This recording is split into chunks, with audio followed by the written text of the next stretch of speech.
8 police officers in hospital after major disturbances at Tottenham in North London. The trouble erupted after a protest at the fatal shooting of a man by police which turned violent. Patrol cars, a bus, many buildings were then set alight. Petrol bombs and stones were thrown at police as they struggled to take control. And residents told Sky News they had to flee for their lives as their homes were set alight. Mass looting broke out, spreading to a nearby retail park and a shopping centre. We cannot allow people to simply run amok on our streets.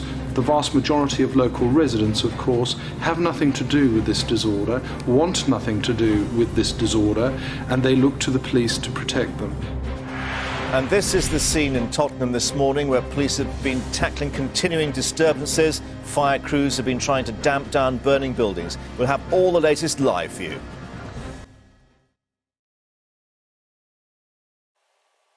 I was 11 when the riots happened. I remember watching the news broadcast on TV and hearing my mum and my auntie talk about it on the phone. But I was quite shielded away from it at first, until it happened right on my doorstep.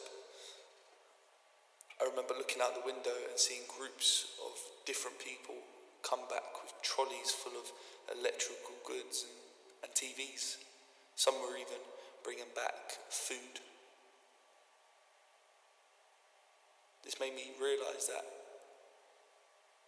people weren't doing this for one common reason. So I asked myself, why were people doing this? As a 10-year-old, I thought these people were bad and that they were up to no good. But 8 years later, I'm now 19, and revisiting that question and exploring it in more depth, I've realised that people were not just up to no good, they were looting to fund their living, fend for their families and themselves. Although there were people that just rioted for the sake of it and to kind of show the police and the government that they can't be stopped and that they can't be controlled. I believe that not everyone who looted and rioted were bad people. There were some, but we don't know everyone's specific reason for rioting. I saw an interview from a man who was speaking about if the rich and the poor had a less of a gap between them, then maybe the riots wouldn't have happened, and I agree with that.